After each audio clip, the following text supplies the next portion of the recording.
go. Because everything you lost is gone forever.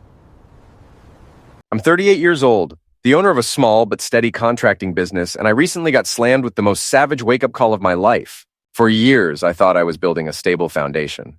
Sweat equity, hard work, and a marriage that, at least in the beginning, looked like it had promise. Instead, I ended up with front-row seats to my own humiliation.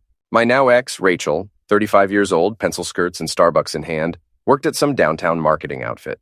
She strutted into that office every day like she was orchestrating hedge funds on Wall Street, when really she was just rearranging pie charts and maltreating interns over fonts. We were married for 4 years, though it feels like a lifetime measured in eye rolls and snide comments. I met her at a backyard cookout, sun setting, burgers sizzling, and there she was, radiating this sharp independence and self-assuredness that hooked me instantly. Confident, direct, clever. That's what I thought I was getting. What I actually signed up for was someone who blurred the line between confidence and plain disrespect, and by year 2, she had bulldozed right past that line without a backward glance. The warnings were everywhere. I was just too stubborn, too lonely, or maybe too naive to face them. Nights out with her circle of girlfriends, carbon copy Zex and the City impersonators, minus the wardrobe and plus the volume, turned into live theater where I played the fool. Suggest we split the dinner check evenly? Rachel would shoot me a look of disgust, as though I'd just declared bankruptcy at the table. Complain about surge pricing on Uber and suggest we walk a few blocks? She'd unleash the big sigh and sneer, "Jake, this isn't the 1950s," while her friends shrieked like hyenas circling fresh meat. Tony, my best friend since childhood, didn't sugarcoat it. "She doesn't respect you, man. That's not how you treat someone you actually care about." I defended her every single time. "She's just strong-willed, just independent," I'd say, clinging to the illusion that I wasn't married to someone who viewed me as background noise. Truth was, I was terrified of being single again, and I kept convincing myself this was just the normal wear and tear of marriage. Then came the Tuesday that gutted me. I dragged myself home after a 12-hour renovation shift, caked in drywall dust and sweat, my only ambition being a shower and a cold beer. Instead, I walked into a scene that still makes my stomach drop. Rachel was perched at our breakfast bar, practically bouncing in her seat with excitement. An alien expression for her, unless it involved a shopping spree or gossiping about someone else's divorce. "Victor asked me to go to Vegas next week for a convention," she announced, grinning as though she'd just been crowned queen of something important. Victor Kane, her boss, a 47-year-old man who'd burned through 3 marriages and whose reputation was so filthy it could have embarrassed a sailor. I'd met him once at their office Christmas party. He was average in height, plastered a bad toupee on his head, and his fake tan made him look like an anthropomorphic cheese puff. The man practically screamed midlife crisis, but since he drove a BMW, apparently he was irresistible to half the office. "Vegas, huh?" I said carefully, trying to mask the alarm bells going off in my head. "So, how many people from your team are heading out?" The pause that followed dragged on like waiting in line at the DMV. She suddenly found her manicure fascinating, twirling her phone in her hand as if it contained the secret of life. "Well, just me," she admitted. "Victor said he specifically needed me there because of my expertise on the Morrison account." The Morrison account. A project she'd referenced maybe twice before in passing, both times making it sound as dull as staring at a wall of beige paint. I frowned. "Doesn't it seem a little off? Just the two of you, no one else in Vegas for nearly a week?" And just like that, the bomb detonated. Her eyes snapped up, blazing. "Excuse me? Are you seriously questioning my professional credibility right now?" "That's not it," I said, forcing my voice steady. "I'm asking why your boss thinks it makes sense to fly you out alone." Her face went crimson, and she shot up from her chair like she was preparing for a courtroom performance. "Oh, I see what this is," she bellowed, loud enough for the neighbors to jot down notes. "You think you get to control me, like I'm some little girl who needs permission. Newsflash, Jake. I do what I want when I want with whoever I damn well please. You're not my father." She stormed around the kitchen like a caged animal, arms flying, voice rising.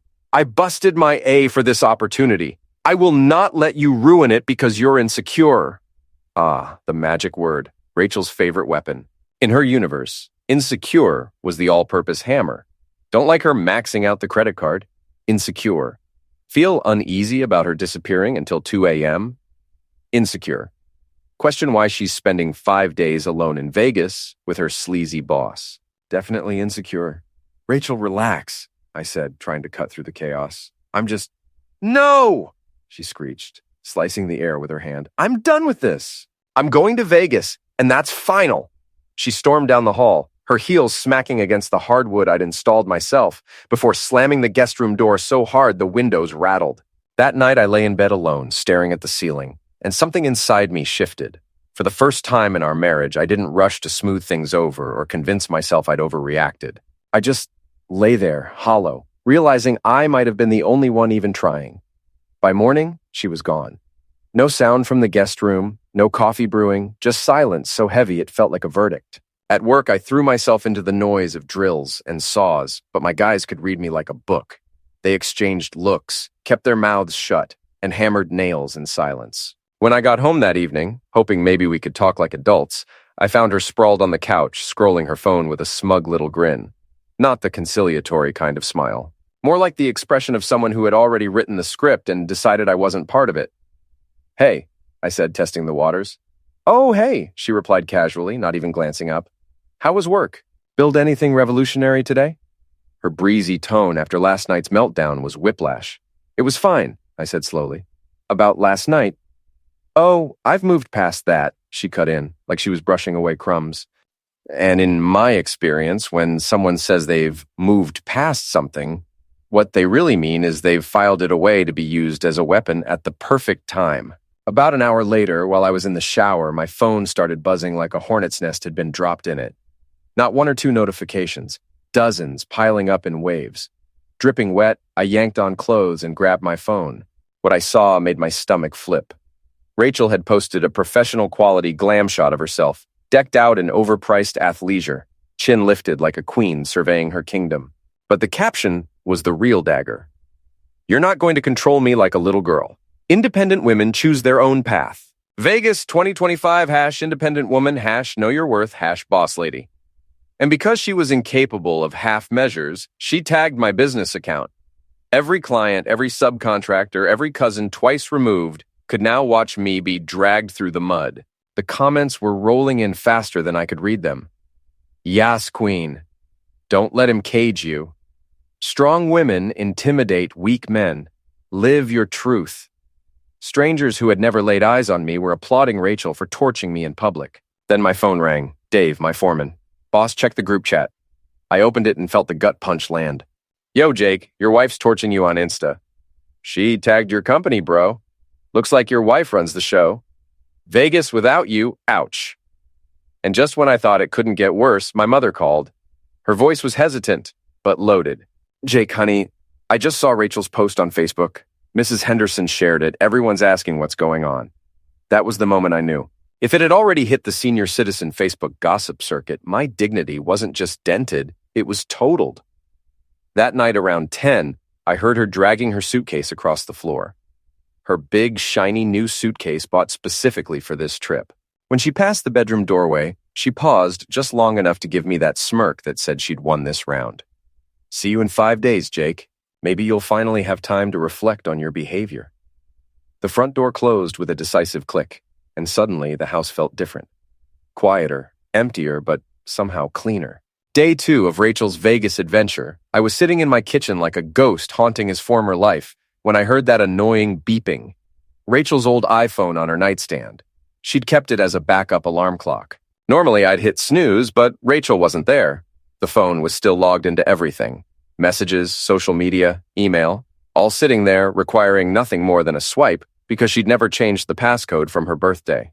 I'm not proud of what I did next. I'd always respected privacy, believed couples should trust each other. But when you're at rock bottom, you stop worrying about how you look to people who aren't lying in the crater next to you. I picked up that phone.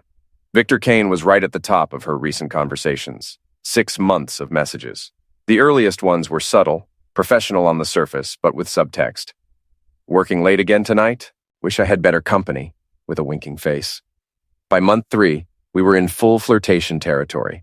Late-night check-ins that had nothing to do with work. Can't stop thinking about our lunch conversation, and you looked amazing in that red dress, couldn't focus during the meeting. And the photos.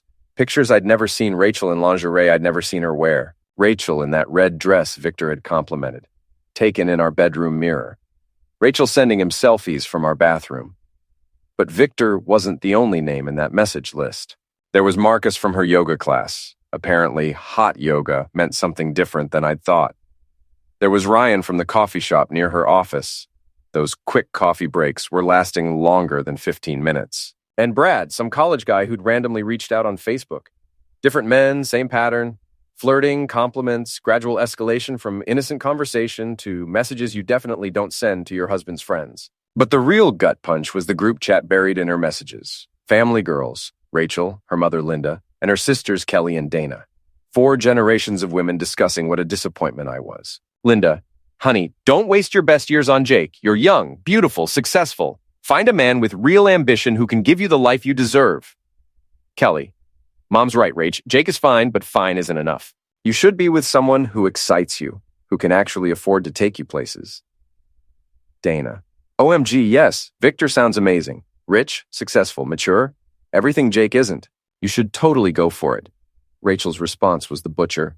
Exactly, Mom. Victor actually makes me feel alive. Jake is just safe, boring. I married him because I thought I wanted stability, but I'm realizing I want so much more. Life's too short to settle. Settle. That's what I was to her. The safe choice she'd made when she was younger and didn't know better. The messages kept going. Plans for transitioning out of our marriage. Discussions about whether I'd fight for the house. They didn't think I had it in me. Calculations about alimony and asset division. Like I was a business they were liquidating. The most recent message, sent before Vegas. Don't worry, ladies. After this trip with Victor, I'll have everything I need to make my move. Jake will finally get the wake-up call he deserves. I set the phone down and walked to the bathroom, where I threw up everything I'd eaten in the past 12 hours. This wasn't just betrayal. This was calculated, premeditated destruction. But something had shifted. It wasn't my heart that shattered. It was my illusions. All those excuses I'd been making, all those times I'd convinced myself things weren't that bad, all of it crumbled like a building with a compromised foundation. I walked back to the kitchen, poured 3 fingers of whiskey even though it wasn't noon, and started thinking like the businessman I'd forgotten I was. Sometimes you're halfway through a project when you realize the foundation is rotted and the whole thing needs to come down. You can keep pouring money into something that'll never work, or admit your mistake, cut your losses, and start over. Time to cut my losses. I fired up my laptop and started digging through our financial records like a forensic accountant. Every transaction told a story that would have made Agatha Christie proud. Weekend hotel stays I'd never been to. Restaurants I'd never eaten at. Charges from lingerie stores and high-end boutiques.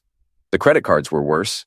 Dinners for 2 at fancy downtown places. Victoria's Secret charges definitely not for my benefit. A $350 perfume purchase I'd never smelled on her. That red dress Victor had complimented, $520 at some boutique I'd never heard of. Purchased 2 days before their first flirty text exchange. She'd bought it specifically to impress him with my money, then photographed herself wearing it in our bedroom. The hotel charges were damning. The Riverside downtown, charged on a Saturday when Rachel claimed she was staying at Kelly's for a family emergency. The Grand Plaza, charged on a Tuesday when she said she was working late and crashing at Jessica's place. I cross-referenced dates with the text messages. Every hotel charge lined up perfectly with late-night conversations with different men. Marcus got the Riverside treatment. Ryan got the Grand Plaza experience. Victor was getting the full 5-star Vegas package on my dime. The mathematical reality was staggering. I pulled out my calculator. Hotels, $3,800. Restaurants, $3,200. Clothing, $5,100. Spa treatments, $2,200. Perfume, cosmetics, $900. Random luxury stuff, $1,400, $16,600 in 6 months on affairs. More than some people make in 6 months. A decent car down payment. The European vacation we'd talked about but couldn't afford. But wait, there's more. Rachel wasn't just cheating. She was getting reimbursed by her affair partners too. Venmo transactions. Thanks for dinner. From Marcus. Spa day reimbursement from Ryan. Weekend getaway contribution. From some guy named Tyler I'd never heard of. She was getting paid to cheat on me with my money, then getting reimbursed, then spending that money on more affairs, like running a small business. Except instead of selling crafts, she was, I called my cousin Adrian, a divorce lawyer who'd seen every marital nightmare imaginable. Jake, what's going on? You sound like hell, Adrian said the second he picked up. Adrian, I need your help, I told him, my voice tight. Can you come over? I've got something to show you. 20 minutes later, Adrian was sitting at my kitchen table, combing through printed bank statements, credit card bills, and message screenshots I'd organized into neat folders like I was preparing for trial. After 30 minutes of silent review, he finally looked up, his expression halfway between shock and admiration. Jake, you're sitting on a gold mine of evidence. This isn't just infidelity, this is financial fraud. She's been using marital assets to fund affairs, then getting reimbursed. That's conversion of marital property, and in this state, that's a big deal. What does that mean? I asked, leaning forward. It means we protect your assets immediately, like today, then file for divorce so fast it'll make her head spin. He leaned back in his chair with the kind of smile that made opposing counsel nervous. You know the best part? She's documenting everything on social media. Every luxury experience, every expensive meal, every moment of this Vegas trip. She's building our case for us. Adrian left me with a game plan. Protect assets, gather more evidence, file papers quietly while she was distracted, then execute like my life depended on it. The next morning, I marched into First National Bank like I was conducting normal business, not orchestrating financial D-Day. I need to open a personal checking account separate from my joint account, I told Jennifer, our mortgage banker. Of course, Mr. Taylor, Jennifer replied smoothly. For business purposes? Tax purposes, I lied, keeping my face steady. Within an hour, I had a new account with $52,000. About 80% of our joint savings, leaving just enough behind to avoid triggering alerts. Next came the credit card companies. I called in. This is Jake Taylor, primary account holder. I need to report my wife's cards as lost and request replacements sent to my address only.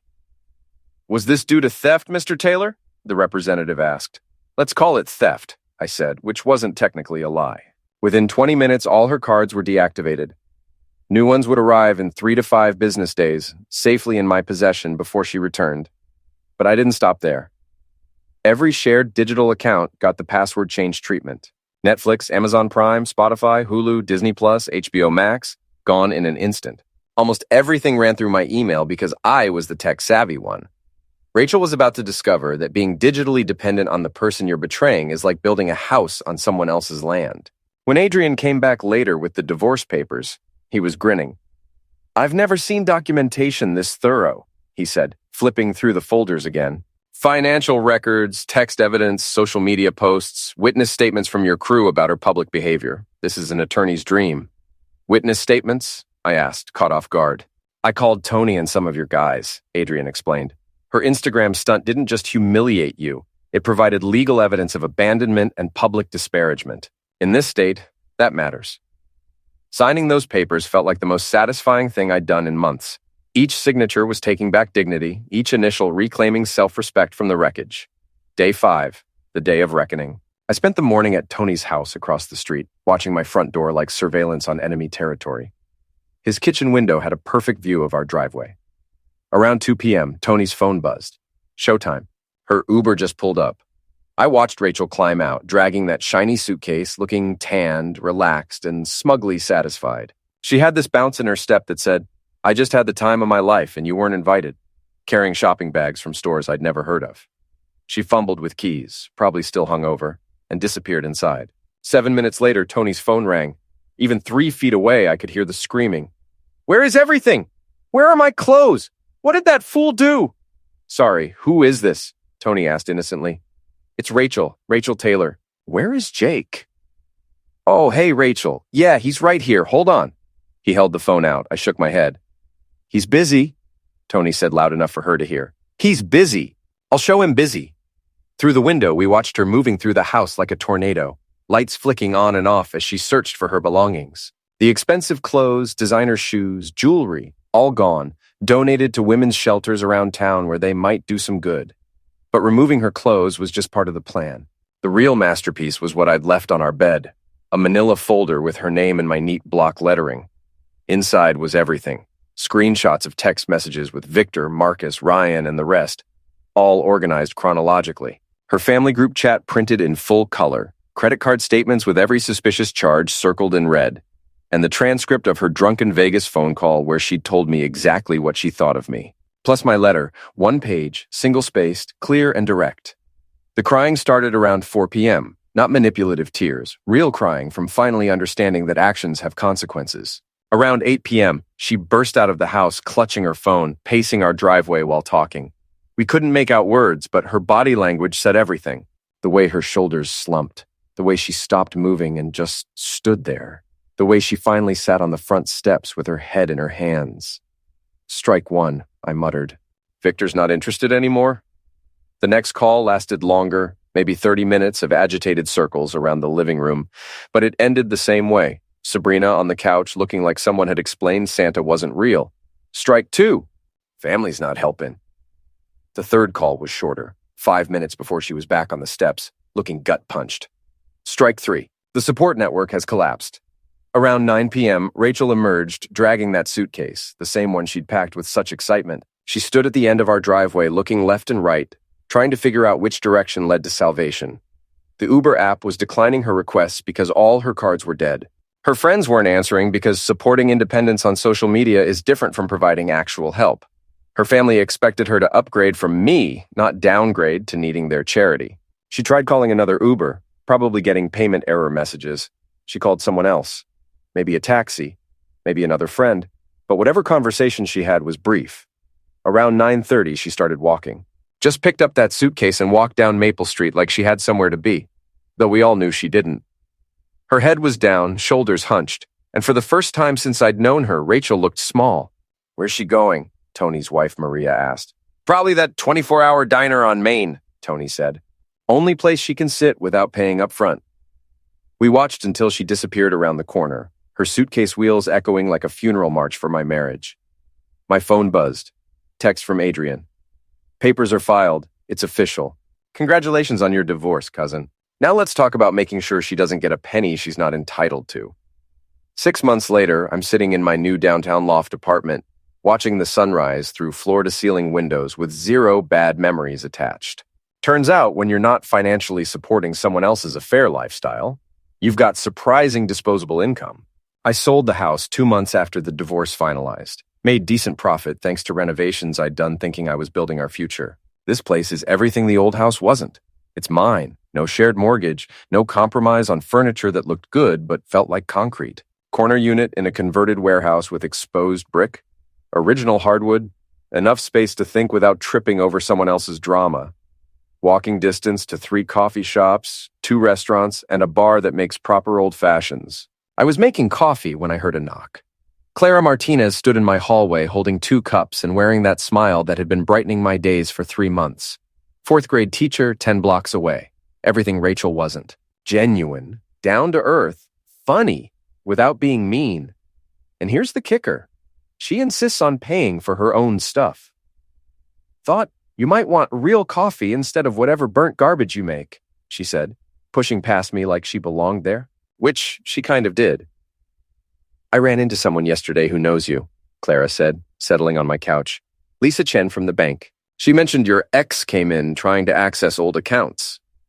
Rachel's post-Vegas life hadn't been the fairy tale she'd imagined. Victor's interest evaporated faster than water on hot asphalt once their Vegas adventure became public at their office. Banging your subordinate and posting about it isn't great for career prospects, especially when your company has strict policies and you're already on HR's watch list. Victor threw Rachel under the bus so fast it left skid marks, claimed the trip was purely professional, that personal interaction was unwelcome advances on her part. Guy had more moves than a chess grandmaster covering his own ass. Rachel lost her job 2 weeks later. Restructuring, they called it, but everyone knew what it really was. What did she want at the bank? Access to your old joint savings, the one you closed after the divorce. She seemed shocked when they told her it had been closed months ago, like she expected it to just be sitting there. The audacity was breathtaking. After everything, cheating, lying, public humiliation, financial fraud, she thought she could waltz in and help herself to money from accounts she'd already pillaged. So what's she doing now? Last I heard, tech support call center. $12 an hour getting screamed at by people whose internet is down, from corporate marketing to tech support. That's quite a career pivot. Turns out, publicly humiliating yourself and your boss on social media isn't great for professional reputation. The fall had been spectacular. After losing her job, Rachel tried crawling back to family who'd spent months encouraging her to dump me for someone with more ambition. But families who judge your worth by your husband's bank account aren't interested in supporting you when you're suddenly single and broke. Linda, her mother who'd told her she deserved better than boring Jake, suddenly wasn't interested in financing her daughter's independence. Kelly and Dana, who'd cheered her affair in the group chat, mysteriously became unavailable. She tried to contact you? Multiple times, even showed up at a job site last month. That had been pathetic. I was supervising a kitchen renovation when she appeared wearing clothes I didn't recognize, looking like she hadn't slept in weeks. The crew went silent. Everyone knew the story by then. Jake, please. Can we talk? Can we try again? I made a mistake. A mistake. Like cheating with multiple men, stealing thousands from joint accounts, and publicly humiliating me was just an oops moment. No, Rachel, my mistake wasn't leaving you. It was staying too long. But I've learned my lesson. I know what I lost. I'd finally looked at her, really looked. Designer clothes gone, replaced by discount knockoffs.